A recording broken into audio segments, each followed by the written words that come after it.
again, there's that. There's also a report here saying that Collingwood's offer is at least 4 years or more financially lucrative than the Carlton offer. So that's being reported by John Ralph on the Herald Sun about Jack Silvagni. Again, we've been knowing that Silvagni, he's been wanting to stay at Carlton, but they're only offering him like 2 years. And there have been some reports out there, little rumours here and there, that St Kilda and Collingwood could be looking to offer him 3 to 4. And I guess this one's kind of true now, because saying that Collingwood's offer is at least 4 years is more financially lucrative than the Carlton offer, which, I mean, does this not sound to you guys that Carlton are like trying to let him go at this point? I mean, they're letting De Koning go because they can't afford him straight up, because their salary cap is so cooked, but they're going to be getting a good pick out of him. Again, Carlton know they need to rebuild at this point because they are in a really, really bad situation. To me, it low-key kind of sounds like they might be letting Silvagni leave, and if he gets a big offer from Collingwood, could be another, like, really good compensation pick. So they could be getting, again, the band 1 compensation pick for De Koning, and they'll be getting I'm going to assume a band 1 or band 2 out of Silvagni. I think it will probably be band 1 as well if they were to let him leave. Again, where they finish on the ladder, their pick's going to go with where they are. So let's just say they finish freaking 12th, right? They're going to get the band 1 for De Koning. They'll be like pick 6. And then for Silvagni, it will be, again, like pick 19. It'll be at the end of the first round because you don't get 2 right next to each other. It's just not how it works in the AFL. But getting pick 6 and like 19 from absolutely having nothing right now is pretty good. But you're going to lose like 2 top, 5 guys probably in the best and fairest this year. And that's absolutely insane to think. But I mean, yeah, it's just probably what they need to do. And it low-key sounds like they're kind of letting him go here. Again, I don't really know the ins and outs on that. But Collingwood, I mean, how good will Silvagni be for their team if they were able to get him? I don't even know how they have the salary cap to make this happen. That sounds absolutely insane to me. So, again, is Silvagni going to leave? I don't know. But if he was to go to Collingwood, imagine the uproar. Imagine the boos that he would be getting, like, every single game. It would just be crazy. But realistically, let's just say that Collingwood do have this infinite salary cap glitch, which I truly don't understand how they are completely making this work. The reality is that Silvagni would be a great option. Again, he is a little bit going on the older side now. I'm assuming Collingwood would have probably preferred him to be a little bit younger. But the reality is that Collingwood know their window is open for quite a little bit now. And when they won the premiership last time, I think they probably didn't retool like they probably wanted to. They brought in Lachie Schultz, and Lachie Schultz wasn't a good player last year. But then this year, they were able to bring in Tim Membry. They were able to bring in Dan Houston. They were able to bring in Harry Perryman.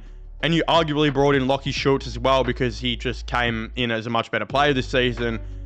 Again, you were able to bring 3 to 4 new players in basically, and you retooled really well. It's not like all of those guys were really, really expensive. Harry Perryman was slightly over the average, and Tim Membry probably signed some freaking veteran minimum type shit. Again, Dan Houston would have been a lot of money, but the reality is they probably got him on a pay cut just because he got to play for, the biggest team pretty much in the AFL. So he would have taken a pay cut. Very similar to how so many players have taken pay cuts to get to Richmond. He probably would have done a very similar thing at Collingwood. So the reality is that they might not be paying these guys as much as we ultimately think that they are, meaning that Silvagni, it leaves room to continue to attack free agency and continue to attack the trade period. Again, Collingwood have done a fantastic job at bringing in just random players to help out their cause. Again, Tim Membry was a big one. We all thought his footy career was kind of done, but we got to remember, they brought in Long from Hawthorn, I think, as a delisted player, and he's come in and played most of the season and fit in a real fantastic role. Here's another guy I kind of forgot to mention. Also brought in, again, Pat Lipinski from a couple years ago, who was playing some VFL and wasn't getting a game at the Dogs. Again, I really do think, Collingwood's strategy of things is this really big, Moneyball type strategy. It's like kind of the movie where, they bring in a couple big name players like Perryman and Houston were massive names last year, but Membry, Long, and Lipinski, probably a couple others here and there. None of these guys were massive names, and they all brought him in to play a role, and they were all able to come and do that. It was literally like the movie. So Silvagni to me will just be the tip of the iceberg so far if they can make this happen. There will be, in my opinion, other guys that they will potentially look to try and get. Don't be surprised if they, go to Silvagni and be like, look, if you're getting an offer of, $700K a year, or it's probably $600K a year from Carlton over a couple of years. Collingwood are probably like, look, we'll give you more money than that, but we're going to give you a lot more years just to make it, just to get you to the team, make you feel more comfortable, give you an actual reason to leave Carlton and join the rival. And they know that this guy, if they gave him 4 years, 28 to 32, mate, that's perfect for Collingwood, because with their record of having players just completely continue to outlast their original contracts, and again continue to go into an older age like Sidebottom, Howe, and Pendlebury, it's just, they're going to back themselves in to probably think they can get Silvagni to go to like freaking 34 years of age or something crazy like that. Wouldn't even be surprised if Collingwood can manage. So I'm intrigued to see how Collingwood's off-season actually will go, because again, we know it's still pretty far away, finals, like it's still a couple weeks away, but whether they win the flag or not, I think their direction is going to be to hit the trade period and off-season pretty big and continue to top up on these players. Like, I wouldn't be surprised again if maybe Silvagni was their semi-big name that they brought in, someone like that. Then they brought in a delisted guy, like a Tim Membry from last year, and then they brought in, a guy who was on the fringe at some other team. Again, something like that, I think they're really going to focus on, and they're going to continue to do, because they know what the blueprint is now, and they know it's literally like copy and pasting the Moneyball movie. So I think they're going to continue to do that, and I think Silvagni would actually be a really good fit. So yeah, I'm interrupting this video right now because, as some of you guys might have seen, the rumors are true. I did in fact drop 29 points in A-grade basketball the other night. Again, am I the next Steph Curry like some people are saying? Maybe. Am I the next Kyle Korver like some people are saying?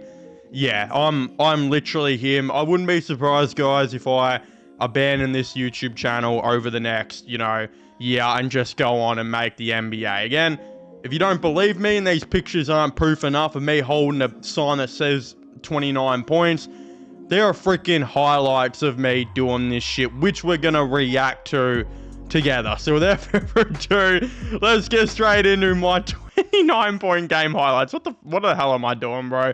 This is just a local basketball game for fun. Why am I putting this shit on YouTube? Fuck it. Bro, I literally titled this video Jordan Beecroft highlights. I should have called it center half bench highlights, but here we are again. I mean, we were playing the team that is last on the ladder, and they were missing their two best players. So I just decided, because of that fact, I was going to turn into prime Steph Curry. So obviously I wear number 7. There's me running around the right side. Again, just completely open. The boys just hitting me up. Look at that shit. Look at that shit go in, bro. That is absolutely crazy behavior. Again, my boy Josh blocking it to my mate Dolts. And watch this pass by Dolts just quietly. No looker. Flick to the side. I just set myself in position and I bang that shit like I would bang Sydney Sweeney if I had the opportunity. This pass by my friend Jack, I completely brick it, but it somehow bounced. Look at this shit. It bounces off my friend Dolts' freaking chest into me. He just lets it roll, and I just fucking, I don't know, hot zone shot that shit. Heat check it, and look, my friend Max, who's on the bench, if you look into there, he's got his arms up. He's like, what is happening here, boys? So that was the third three right there. Again, Josh inbound passing it to Dolts. Number 15, Dolts, he's basically the playmaker. This dude's freaking Chris Paul, but can also shoot it out like Steph. Again, just look at me splash that shit. Look at the bench clapping, bro. I've never seen that until now, but they start clapping like they're in freaking Wii bowling or some shit. Like, why did that look so NPC? You can see me with my hands on my face. I'm like, what the fuck is going on? How am I turning into Steph Curry right now? You can see Dolt's in the middle of the court, hands on his head. He's like, what's going on? My boy Max is running past him. He's looking at him with a big smile on his face like, what is this shit? I don't know. The bench all clapping. I didn't even notice that. That's funny as, again, the ball movement here. I think this is when the other team started to give up a little bit. Like, you can see their defense is not very good. I don't know what Josh is pulling there. This guy I thought was going to guard me. I'm looking at him and I just splash that shit. The boys are like, what is going on? Who is this guy? Again, if this isn't the most awkward shot you're ever going to see, I don't know what is. Fast break. And I just, I'm like, stop. I nearly travel. And I chuck that shit up. Again, my mate Jack is the absolute king at doing this, where he'll just get a defender, trap them in, slap it out. And then, yeah, you can usually get on a fast break with that. So he did a backwards pass. This guy's, everyone on my team is way too goated. And it makes me look shit most weeks. Up until this week. Again, you see me running around behind all of them. They just lose track of me because they clearly don't care anymore. And I don't know how that shit went in. That was very, very lucky. This is probably my favorite shot though. Like, this shit was so contested.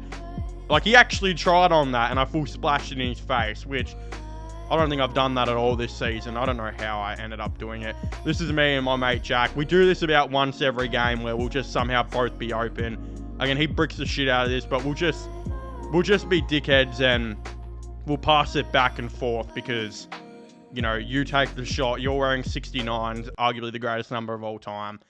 And again, yeah, we were up by so much here. My friend Doltz wanted to come in the game. And I literally stepped out of bounds to get this guy into the game because there hadn't been a foul in like 5 minutes. So we did that. This was the last shot of the game. 10 seconds left.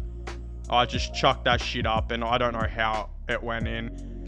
But I don't know. I think everyone had the other team had given up. As soon as they saw me start hitting shit, they were probably like, what the hell is going on? I don't want to be here. I'd rather be with my wife and 3 kids and having this freaking chubby fat kid wearing number 7 keep splashing threes on me. I mean, what is going on? Again, I think that's just what's going on here. It was a good game by the boys. I knew one of the refs, which was pretty cool to score 29 points in front of him. So I went and say hi. I had a really awkward handshake with the other ref. We cooked that a couple times. And then, yeah, just got around all the boys, my mate's partner. Yeah, game for the ages. I really don't know. I don't know. I thought I'd make a little video on this because I think it's kind of funny. But yeah, there's me hitting 29 points. Enjoy the rest of the video.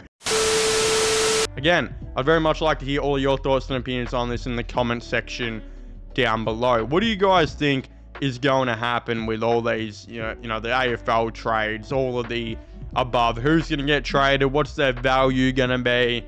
You know, I'd very much like to hear all your thoughts and opinions in the comment section down below. Do not forget to go and subscribe to this channel for all that sports content and use my gaming/movie channel, which will also be getting linked in the description down below.